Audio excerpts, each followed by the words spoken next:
Қайырлы күн, жас түлек. Бүгін сіздермен 11 сынып қорытынды емтихан материалдарын талдайтын боламыз. Бұл былтырғы нақты келген нұсқалар болғандықтан, қандай тақырыптарды көбірек қайталау керек, мұқият болыңыздар. Мен биыл 11 сыныптарға сабақ бермегендіктен 9 сыныптарға материалдар жүктеп жүрген, бірақ 9 сыныптардың белсенділігі төмендеп кеткендіктен осы бір нұсқаны сіздерге талдап көрсетуді жөн көрдім. Сондықтан каналға тіркеліңіздер, сыныптастарыңызға жіберіңіздер. Және де келесі нұсқа шықсын десеңіздер, комментарийға 11 сынып деп жазып кетіңіздер. 9 сыныптар отырса, 9 сынып деп жазып кетіңіздер. Қай сыныптың комментарийі көбірек болады, келесі нұсқа сол сыныпқа арналып талданатын болады. Енді сіздердің емтихандарыңыз екі бөлімнен тұрады. А бөлімі және Б бөлімі. А бөлімі тест түрінде 15 сұрақ, бір балдан. Б бөлімі сіздерде күнделікті жазып жүрген БЖБ сұрақтарыңызға ұқсайтын шығарылу жолымен жазатын есептер болады. Енді бірінші сұраққа келейік. Комплекс санның модулін табыңыз дейді. Комплекс санның модулін табу үшін мынау нақты бөлігі мен жорамал бөлігін квадраттап қосып жіберсеңіздер, түбір астына алып жеткілікті -2-ның квадратын. Және де осыны түбірдің астына аламыз. 25, 4-ті қоссаңыздар 29. Түбір астында 29. Ол сіздерде Е жауабы болады екен. Екінші сұрақ. Негіздері бірдей.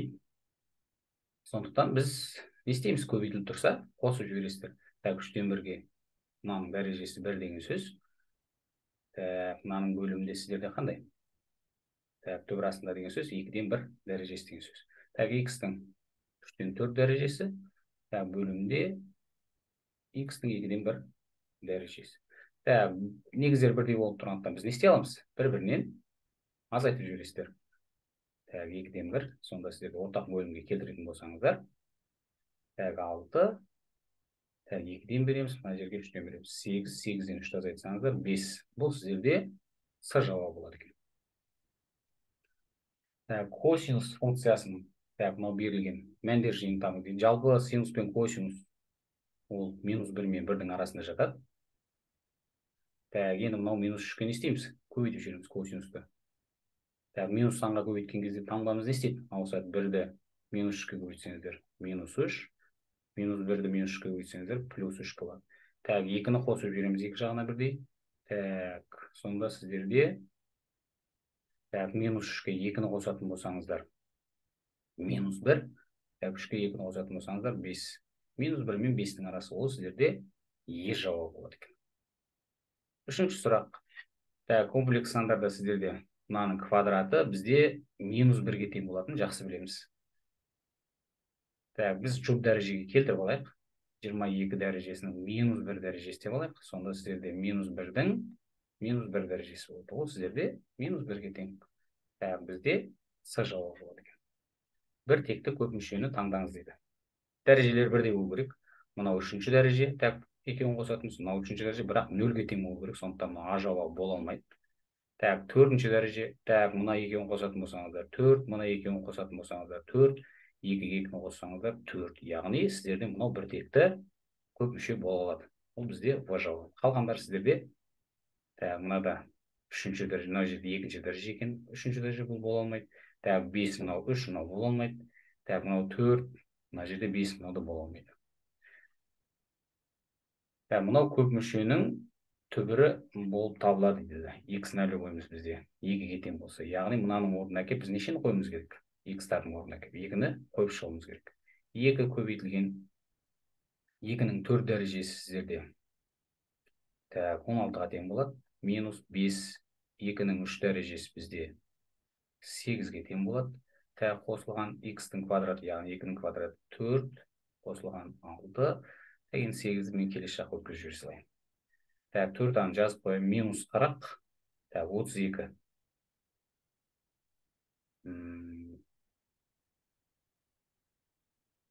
-48. Мына жерде неге дұрыс шықпай жатыр? Біз мынаны көбейтпей кеттік. 6 мен X-ті көбейтсек 12 жақсы. 32 -8, 12, 4 келесі жаққа өтсе, -4, 8-ден 4 азайтсаңыздар 4, сонда А-мыз нешеге тең болады? 1-ге тең болады екен. Бұл сіздерде С жауабы болады. Так, логарифмдік теңсіздіктер жүйесін шешіңіз дейді. Теңсіздіктер жүйесін шешетін болсаңыздар, біз анықтау болғысын ұмытпауымыз керек. Мынау x-іміз нөлден үлкен болу керек. Так, және де логарифм дегеніміз не еді? 2-нің -3 дәрежесі. Так, x-іміз таңбасы ауыспайды.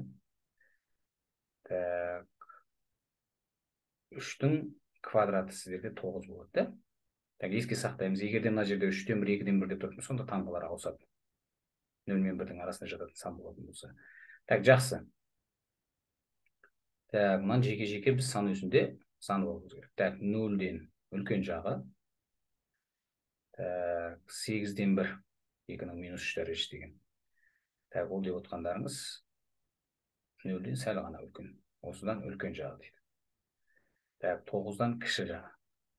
Так, 9 бізде боялады екен. Содан кіші жағы. Енді үшеуінің де боялып жатқан жерін біз жауап ретінде табамыз. Сонда сіздерде қандай болады екен? 8-ден 1-ден 9-ға дейін 9 тік жақша. Ол бізде бір жауап да. Енді біз бірінші тамаша шекті еске түсіруіміз керек. Мынау шекті есептеу үшін бірінші тамаша шек не дейді? Шек x-іміз 0-ге ұмтылған кезде синус x бөлінген x болатын болса, ол бізде 1-ге тең болады дейді. Енді сол неге келтіруіміз керек біз қасиетке? Так, шек бізде 0-ге ұмтылған кезде синус 6x-ті біз нешеге бөлеміз? 6x-қа бөлеміз, сонда 1-ге тең болады. Сондықтан біз мән өзгермес үшін 6x-қа көбейтіп қоямыз. Так, мынау 2-ден 1-ді алдына шығарып жіберсеңіздер болады. Так, тангенста дәл жаңағы тамаша шектен шығады, x-қа бөлесіздер, x-қа не істеп жібереміз? Көбейтіп жібереміз. Так, мынау сіздерде x 0-ге ұмтылған кезде 1-ге тең болады. Және де мынауда сіздерде бірінші тамаша шектің қасиеті бойынша 1-ге тең болады, 1-ге тең болады. Так, мынау 1-ге тең, мынау да 1-ге тең болады. Сонда бізде не қалды? 2-ден 1, 6x бөлінген x қалды. X пен x қысқарады. Так, 6 мен 2 қысқаратын болса, сіздерде 3-ге тең болады. Бізде бұл е жауабы екен. Суретте қай функцияның графигі көрсетілген? Енді барлығы логарифм болып тұр. Сондықтан ең дұрысы бізде бір 2 нүктесін тауып алыңыздар. Қиылысып жатқан. Так, -2-де 0. Так, мынау x-тің мәні, -2 деп тұр. Мынау y-тің мәні. 1-де 1. Мынау x, мынау y-тің мәні. Енді осыларды біз орындарына қойып тексере салғанымыз дұрысырақ болады. Біріншісіне қараймыз. Логарифм 4 негіздегі. Так, x-ті әкеп қоямыз орнына. -2. -2 плюс 3 ол 1-ге тең болады. Так, ол y-ға тең болады. Яғни 0-ге тең болады. 4-тің 0 дәрежесі 1-ге тең. Яғни мынау шығып тұр. Екіншісін тексеріп көреміз. Біреуін ғана тексеріп шатаспаңыздар. Екіншісінде де шығу керек. 2 нүкте алсаңыздар, 2 нүктеде шығу керек. Так, логарифм 4 негіздегі. Так, 1-ді қоясыздар x-тің орнына. Так, 1-ге 3-ті қоссаңыздар 4 болады. Так, ол 1 шығу керек. 4-тің 1 дәрежесі логарифм қасиеті бойынша сіздерде ол 4-ке тең болады. Сонда а жауабы дұрыс болды. Қалғандарды тексеріп көріңіздер, олар жауабы бола алмайды. Теңсіздікті шешіңіз дейді. Мынау енді тағы дәреже болып тұрғандықтан, егер де жұп дәреже болатын болса, есептің мағынасы болмай қалатын еді. Екі жағында 5 дәрежеге не істейміз? Шығарып жібересіздер. Так, мынаны 5 дәрежеге шығарып жібереміз. Сонда түбірден құтыламыз. Сонда 3 минус x қалады. Так, кіші -2-нің 5 дәрежесі -32 болады. Минус x, так, -35. Так, минус санға бөлген кезде таңба ауысады. Осы жерден шатаспаймыз. Так, 35-тен плюс x-ке дейін, 35-тен арта жағы дейді. Қандай сан мынау а нүктесіне сәйкес келеді дейді. Так, енді комплекс сан. Так, ол сіздерде нақты бөлігімен жаңағы бірінші есепте көрсетілгендей жорамал бөлігі. Біз x пен y-тің мәнін тауып алуымыз керек. X-іміз нешеге тең екен? X-іміз мына жерде 3-ке тең, y-іміз -2-ке тең. Орнына апарып қоя саламыз мынау x-тің орнына. Так, x-іміз бізде 3-ке тең қосылған, y-іміз -2-ке тең. Мынау минус болып кетеді, сонда -2. Ол бізде е жауабы болады. 3 минус 2, онда бізде е жауабы болады екен. Так, мынау кездейсоқ шамасының үлестірім кестесі берілген. берілген кездейсоқ шаманың математикалық күтімін табыңыздар. Математикалық күтім деп отқандарыңыз мыналарды сәйкес көбейтіп бір-біріне қосып шығатын едік та. 0-ді 0,2-ге көбейтсеңіздер 0, 2-ні 0,1-ге көбейтсеңіздер 0,2, 4-ті 0,4-ге көбейтсеңіздер 1,6, 5-ті 0,3-ге көбейтеміз. Сіздерде 1,5 болады, да? 3,1, оған 0,2-ні қоссаңыздар 3,3 шығады. Ол сіздерде А жауабы болады екен. Мынау функцияның асимптотасын табыңыз дейді. Асимптота дегеніміз не еді енді? Жалпы ол түзу. 3 түрлі асимптота бар. Біреу сіздерде вертикаль асимптота. Вертикаль асимптота дегендеріңіз мынау x нәлі ғой, яғни 5-ке тең болып тұрған кезде, онда бізде шек x осы 5-ке ұмтылған кезде шексіздікке тең болса да, 2x плюс 8 бөлімінде сіздерде x минус 5. 0, сан бөлімде 0 бізде шексіздікке тең болады. Сондықтан вертикаль асимптотасы нешеге тең болады? 5-ке тең болады. Мынау бола алмайды, мынау бола алмайды, мынау бола алмайды. Бізде екі жауап. Енді біз көлбеу асимптотасын табуымыз керек. Анықтаманы еске түсіреміз. Туынды бойынша тапсаңыздар болады. Немесе шек бойынша тапсаңыздар да болады. Енді қайсысымен тапсаңыздар да сіздерде қате болмайды. Біз шек бойынша тауып көрейік. X-іміз шексіздік ұмтылған кезде, енді жалпы көлбеу асимптота дегендеріңіз түзу. Ол y-тен kx плюс b болады. К-ның мәнін табу үшін мен жазып қояйын. К тең болады. К тең болады. Несін жазып қояйын да? Формуласын. К тең болады. Мынау функцияны x-қа бөліп жүрген. Функциямыз неге тең? Шек x шексіздікке ұмтылғанда, мен басқа түспен жазайыншы. Функциямыз бізде 2x плюс 8 бөлімінде x минус 5. Оны біз неге x-қа көбейтіп жүретін болсаңыздар, x квадрат минус 5x болады. Енді мынау шекті қалай табатын едік? Біз k-ның мәнін іздеп жатырмыз. Шек x шексіздікке ұмтылған кезде барлығын неге бөліп жүреміз? Дәрежесі үлкенге, да, x квадратқа бөліп жүреміз. 2x-ті x квадратқа бөлетін болсаңыздар, 2 бөлінген x қалады, қосылған 8 бөлінген x квадрат, бөлімінде x квадратқа бөлсеңіздер 1, азайтылған 5 бөлінген x қана қалады. Сан бөлімде шексіздік ол 0-ге тең, 0-ге тең. 0-ді санға бөлетін болсаңыздар 0-ге тең болады. Сонда k-ның мәні бізде 0-ге тең болады. Яғни бұл жерде көлбеу асимптота емес, горизонталь асимптота болады. Ол дербес жағдай, k 0-ге тең болып қалғанда. Сонда бізде горизонталь асимптота деп отқандарыңыз b-ның мәні, яғни y-ті табу үшін шек x шексіздікке ұмтылған кезде мына функцияны аламыз. X қосылған 8, x минус 5. Барлығын x-қа бөліп жүреміз. 2 шек x шексіздік ұмтылғанда 2x-ті x-қа бөлсеңіздер 2 қосылған 8 бөлінген x қалады. Бөлімінде сіздерде x-ті x-қа бөлсеңіздер 1, 5-ті x-қа бөлеміз. Сонда сіздерде мынау 0, мынау 0-ге тең, сонда 2-ге тең болады. Y тең болады 2-ге. Ол бізде D жауабы. D жауабы болады екен. Тақ функцияны табыңыз дейді. Косинус бізде жоқ функция. Тригонометрияның косинус қана жоқ функция. Қалғандардың бәрі тақ болады. Онда бізде мынау x-ның 5 дәрежесі дегенде бізде тақ функция. Онда V жауабы болады дейсіздер. Функциясы берілген, қалғандарын тексеріп көріңіздер. Функция берілген, осының ішінен g-ат, сосын күрделі функцияны табуымыз керек. Бірінші бізде g-ат x тұр. Оны жазып алайық. Түбір астында 4 минус x-дің орнын алып келіп, біз нені қоямыз? f от x-дің функцияны қойымыз керек. X-дің орнына мынау f от x функциясын қойымыз керек. Сонда 6 бөлінген мынау x-дің орнын алып келіп, енді шатаспаңыздар. Мынау x-дің орнын алып келіп, логарифмді қоямыз. Сонда сіздерде логарифм 3x. Сонда бізде Ол 4 минус д жауабы да. Ол бізде д жауабы болып екен. 15 сұрақ ол сіздерде бір балдан. Енді Б бөлімде шығарылу жолын жазу керексіздер. Мұқият болыңыздар. Бұл жерде жауабын барлығын алтын белгі, қызыл аттестаттар мұқият боламыз. Барлығын шығару жолын формулаларын жазып отырыңыздар. Енді бірінші сұрақта сіздерге қалай дейді? Алмастыруды қолданып берілген теңдеудің алмастыру тәсілін қолданыңыздар. Бізде x минус 2-ні т деп алайық дейді. Екі жағын бірдей квадраттап жіберсеңіздер төрттен құтыламыз. Т квадрат болады. Сонда шығады бізде x-іміз неге тең болады екен? Т квадрат плюс 2-ге тең болады екен. Енді не істейміз?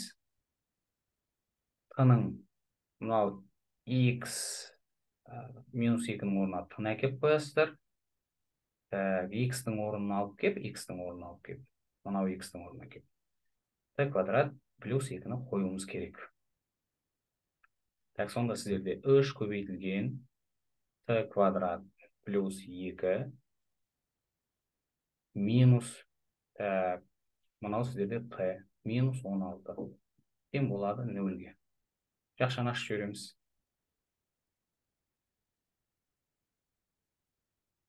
Енді ұқсас мүшелерді біріктіретін болсаңыздар, плюс 6 минус 16 сіздерде минус 10-ға тең болады. Яғни мынау түрге келдірдік. Бұл бір бал екен. Енді мынау теңдеуді шешіңіз дейді.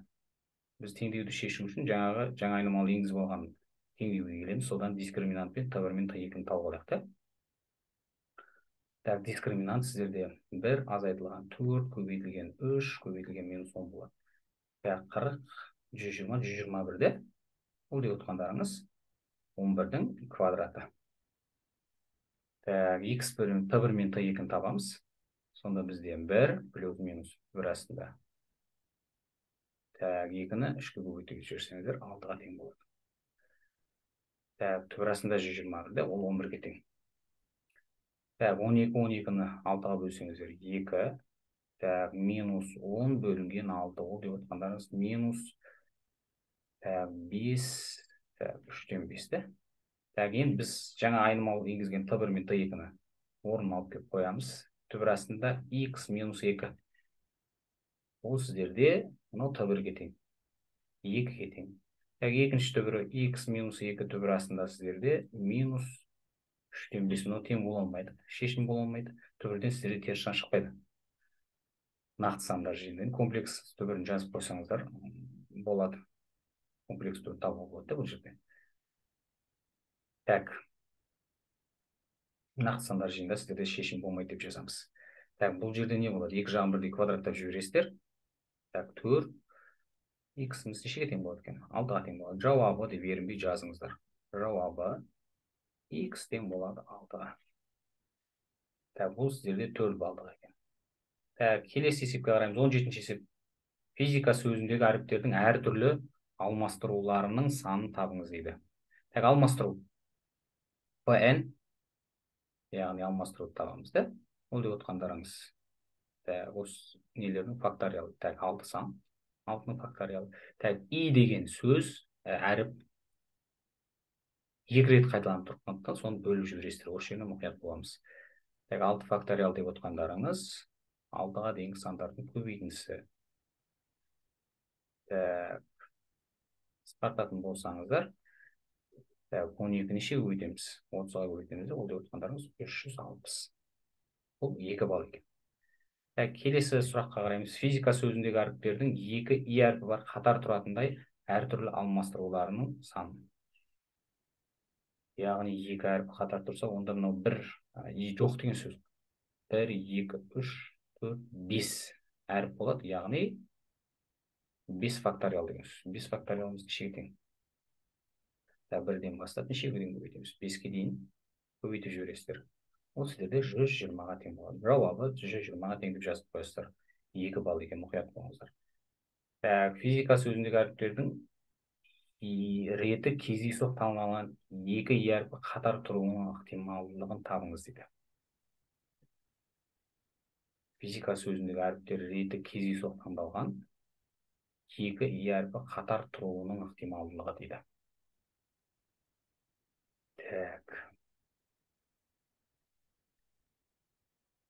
Бізде жалпы нешеу? Ықтималдылық дегеніміз не еді өзі? Ықтималдылық деген сөз n бөлінген n, яғни жалпы саны бізде бірінші есепте есептедік, ол нешеге тең болды? 360-ға тең болды, да? Жалпысы 360-ға тең. Енді екеуі қатар тұрғанымыз нешеу? Керекті жағдай. Ол нешеге тең болды жаңа? 120-ға тең болды. Болды, осыны сұрап отыр сіздерден. Қысқартатын болсаңыздар 3-тен 1-ге тең болады екен. Жауабы 3-тен 1-ге тең деп жазып қоясыздар. 18-ші есеп. 10 карточка берілген, оның алтауында бір цифры, үшеуінде 2 цифры және біреуінде 3 цифры жазылған. Олардың ішінен кездейсоқ түрде 2 карточка алды дейді. 2 карточкада бір цифр болуының ықтималдылығын табыңыз дейді. Жиыны нешеу бізде? Ықтималдылық деп отқандарыңыз n бөлінген n еді. Жалпы бізде 10 бар, да? Оның нешеуі бізде? 1, 2, 3, 4, 5, 6. Алтауы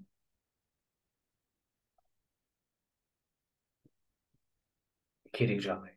Және де бізде 2 карточка деп тұрғандықтан оны бізде біреу кетіп қалды бірінші карточкаға. Сонда жалпы 9 қалды. Біз көбейту амалын қолданамыз, да, бұл жерде. Терумен жазсаңыздар да болады. Онда бір кетіп қалатын болса, онда 9-дан 5, сонда сіздерде 90-нан неше болады? 30, ол деп отқандарыңызда 3-тен 1-ге тең болады екен. Мына формуламен жазсаңыздар да болады. Біз n бөлінген n, ол деп отқандарыңыз. n деп отқаныңыз жалпы саны ғой. 10-нан нешеуін тересіздер? 2-ін тереміз. Бізге керек жағдайы 10-нан, керек жағдайы бізде 6. 6-нан 2-ін тересіздер. Осыны шығарсаңыздар да сіздерден. Енді жауабына жазып қойыңыздар комментарийға. Неше шығады екен? 3-тен 1 шығу керек. 2 карточкада да бірдей цифрлар болуының ықтималдығын табыңыз дейді.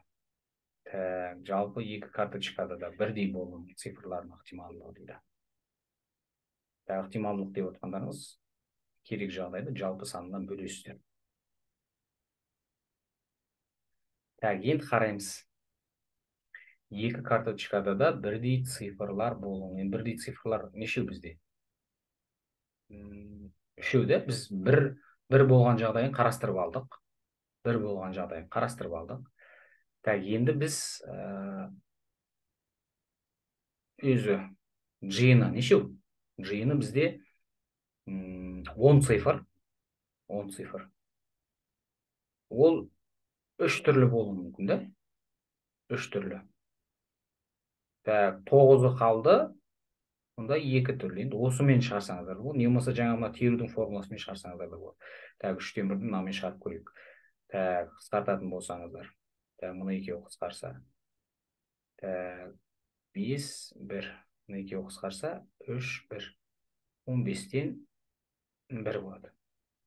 Ортақ бөлімге келтіреміз. 5, 15-тен 6. Ол деп отқандарыңыз қысқартатын болсаңыздар, 5-тен 3-ге тең. Осы тәсілмен шығарсаңыздар да болады. 5-тен 3 бола ма? 3-ге қысқартсаңыздар, 5-тен 2 болады. Не болмаса, мынау тәсілмен шығарсаңыздар да болады. 3-тен 1 бар. Бізде нешеу? Жалпысы 10 цифр, оның 3-еуін тересіздер. 2 карточкаға. 2 карточкаға, да? 2 карточкаға тереміз. Бізде керегі 3 түрлі не, оның 2-ге тересіздер. Осыны шығарып көріңіздер. Терудің формуласын біреуіне көрсете салайын. 3-тен 1 қосылған бөліміне көрсете салайын, да? Терудің формуласы сіздерде 10 факториал бөлінген 2 факториал көбейтесіздер. 10-нан 2-ні азайтып жүрсе 8 факториал. Осыған қарап мынанда жазасаңыздар болады. 3 факториал бөлінген 2 факториал, 3-тен 2-ні азайтасыздар, 1 факториал. Бәрібір 1-ге тең болады. Мынаны есептеп көріңіздер. Одан да 5-тен 2 шығу керек. Теңдеулер жүйесін шешіңіз дейді. 125-ті мен негіздерін бірдей қылып келтіріп алайын. X қосылған Y. 125 деп отқандарымыз 5-тің 3 дәрежесі. Мынаның өзін жазып қояйын мен. Енді мына екеуі Сонда сіздерде x қосылған y тең болады 3-ке. Өзім қайтадан жазып қояйын. Енді алмастыру тәсілін қолданамыз. Келесі жаққа өтсеңіздер минус y болады, мынаны орнына алып келіп қоямыз енді. Так, x-тің орнына алып келіп, мынаны қоямыз. Так, сонда сіздерде қосылған 12 болады. Енді не істейміз? Мынау екінші теңдеумен жұмыс жасаймыз. Так, мынау деп отқандарыңыз 3-3-тің 3 дәрежесі бөлінген 3y деген сөз. Қосылған тең болады 12-ке. Не болмаса 12-ні келесі жаққа өткізіп жібере салайын. Минус 12 тең болады 0-ге деп. Енді мен алмастыру тәсілін қолданайын. Так, жаңа айнымалы енгізіп алайын. 3-тің y дәрежесін бір a деп ала салайын. Мынау 3-тің y дәрежесіне мен аларды қойып шығамын. Мына жерге, сосын мына жерге барлық аларды қойып шығамын. Так, сонда сіздерде 27 бөлінген a қосылған a азайтылған 12 тең болады 0-ге. Так, ортақ бөлімге келтіреміз. Сонда сіздерде қандай болады? Так, 1-ден бересіздер, a-дан береміз. Так, мына жерге a-дан бересіздер. Сонда сіздерде қандай теңдеу пайда болады? Так, a квадрат, мен бірінші мынау a квадрат жазып алайын, минус 12a, так, плюс 27 болады, тең болады 0-ге. Так, енді a1 мен a2-ні ветпен шығарсаңыздар болады, не болмаса дискриминантпен есептеңіздер ветті ұмытып қалсаңыздар. Так, көбейтіндісі 27-ге болады әрине, 9 бен 3. Так, минус таңбасы қосқан кезде плюс 12 болу керек, яғни таңба минус қойылмайды. a1 мен a2-ні тауып алдық. Енді орнына әкеліп қоямыз. 3y-ті біз a деп алғанбыз, ол деп отқанымыз 9-ға тең екен. 3y-ті біз не деп алғанбыз? A деп алғанбыз, ол 3-ке тең екен. Так, сонда y-іміз, так, мынау 3-тің квадрат деген сөз. Мұны екеуі қойылатынымыз y-іміз нешеге тең болады екен? Так, y-іміз 2-ге тең болады екен. Так, мына жерде 3-тің 1 дәрежесі деген сөз, сонда y-іміз нешеге тең болады? 1-ге тең болады екен. Так, біз тауып алдық. Так, y1 мен y2-ні тауып алдық. Енді x1 мен x2-ні табуымыз керек. Оны не істейміз? Мынау алмастыруға әкеп қоя саламыз. 3 азайтылған y екен. Так, x1 3 азайтылған y. 3-тен 2-ні азайтатын болсаңыздар 1-ге тең. Так, x2-ні табатын болсаңыздар 3-тен y-ті азайтамыз, да? 3-тен 1-ді азайтатын болсаңыздар 2-ге тең. Так, жауабы, так, x1-ге тең болғанда y-іміз 2-ге тең. Және де x2-ге тең болғанда y-іміз 1-ге тең деп жазып қоясыздар. Келесі есеп 20-ші есеп. Так, осы жерден тоқтатып мынаны өздеріңіз шығарып көріңіздер. Осыған дейінгі есептер түсінікті болса, комментарийға кіріп, плюс батырмасын басып қойыңыздар. Қанша оқушы осы есепке дейін ерінбей қарады екен, және де шығарып көріп отыр екен. Қарайық, кім мына есепті шығарды, астыға плюс батырмасын басыңыздар. Үстіңгі есептер түсінікті болса да, плюс батырмасын басып қойыңыздар. Так, не істейміз бұда? Жаңа айнымалы енгізіп жүреміз. Так, не болмаса, так, не істесек болады? Так, косинус квадратқа бөліп жіберейік. Барлығын косинус квадратқа бөліп жіберіңіздер. Так, синус квадрат косинус квадратқа бөлсеңіздер, ол тангенс квадрат болады.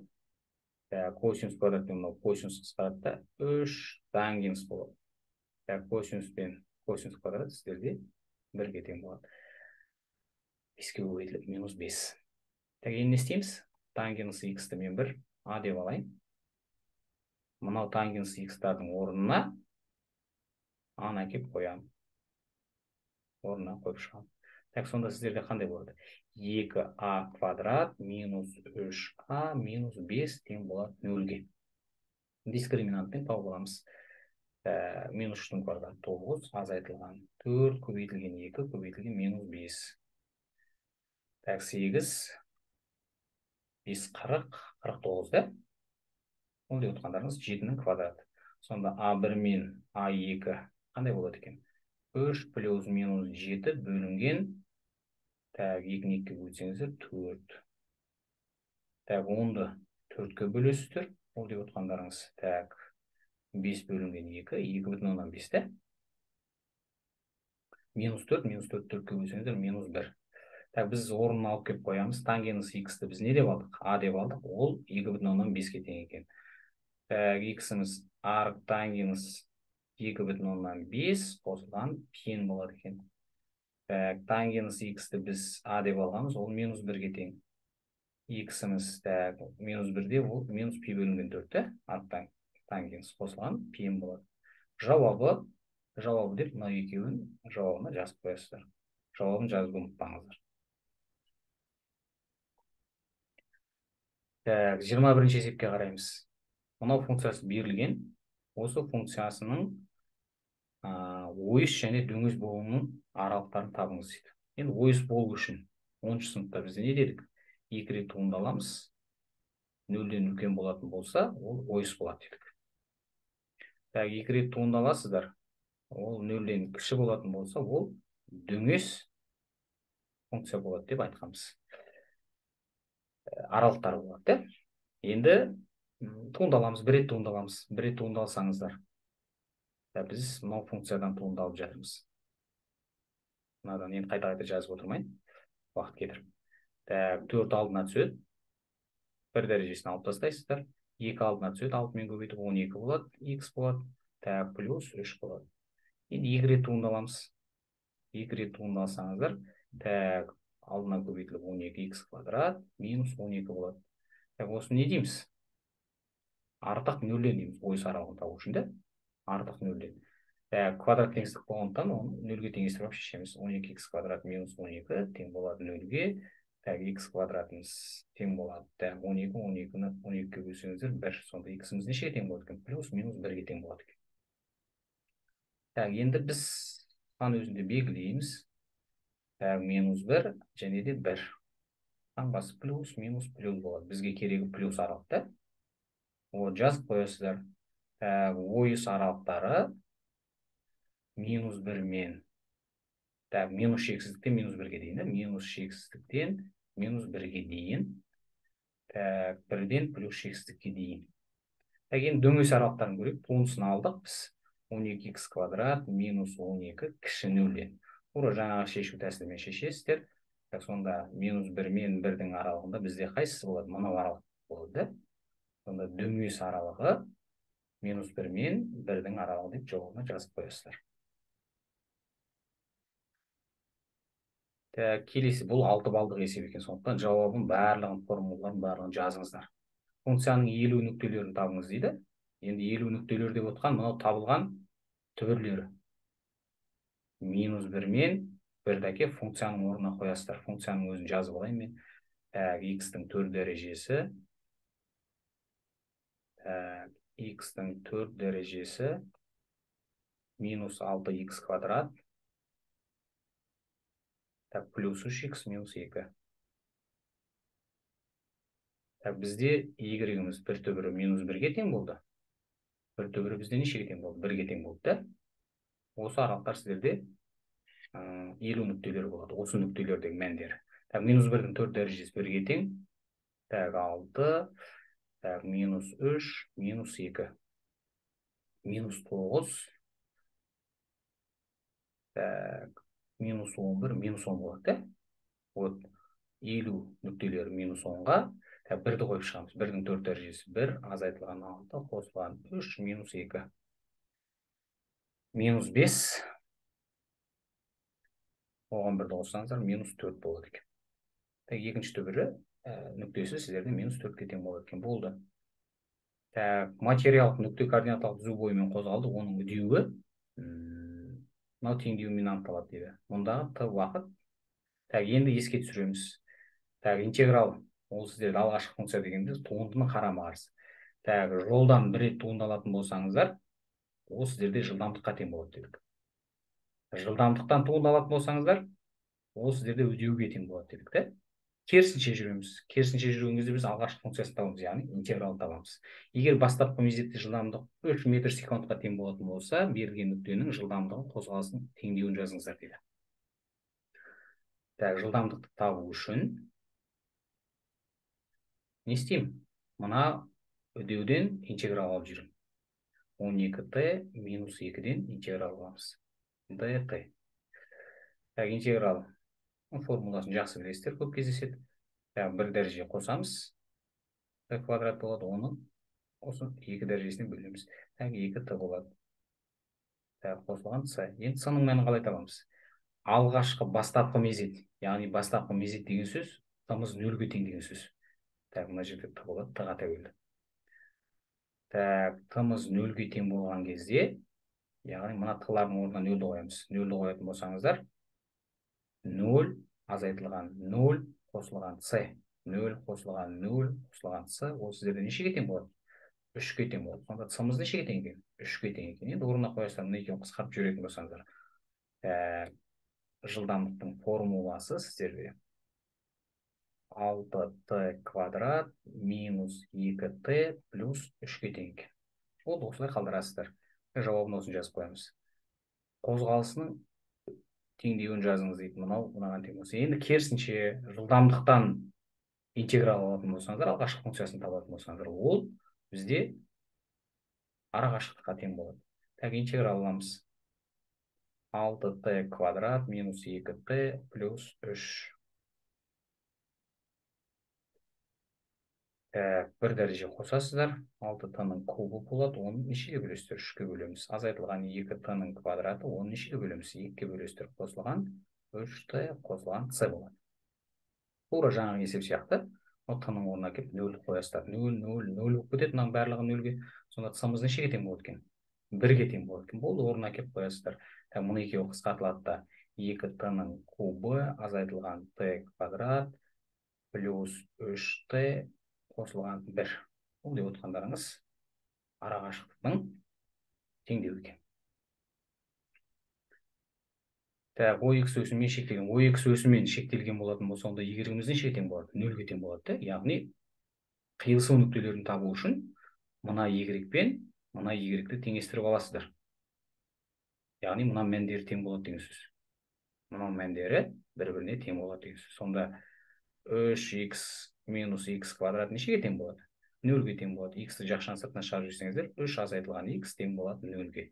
X біріміз нешеге тең болады екен? 0-ге тең болады екен. X екіміз минус x минус 3 минус 3 минус 1-ге бөлсеңіздер 3-ке тең. Мына жері нешеге тең? 0, мына жері бізде 3-ке тең болады екен. Осьтер мен қиылысу нүктелерінің абсциссаларын табыңыз деген сол. Қиылысу нүктелерін таптық біз. Енді қараймыз. Функцияны OX өсі арқылы айналдырғанда пайда болған дененің көлемін табыңыз дейді. Яғни дененің көлемін табу формуласы сіздерде қандай еді? Мынау шектік нүктелерін бересіздер. Функцияны не істеп жүреміз? Квадраттап жүресіздер да алғашқы функциясын. Бізде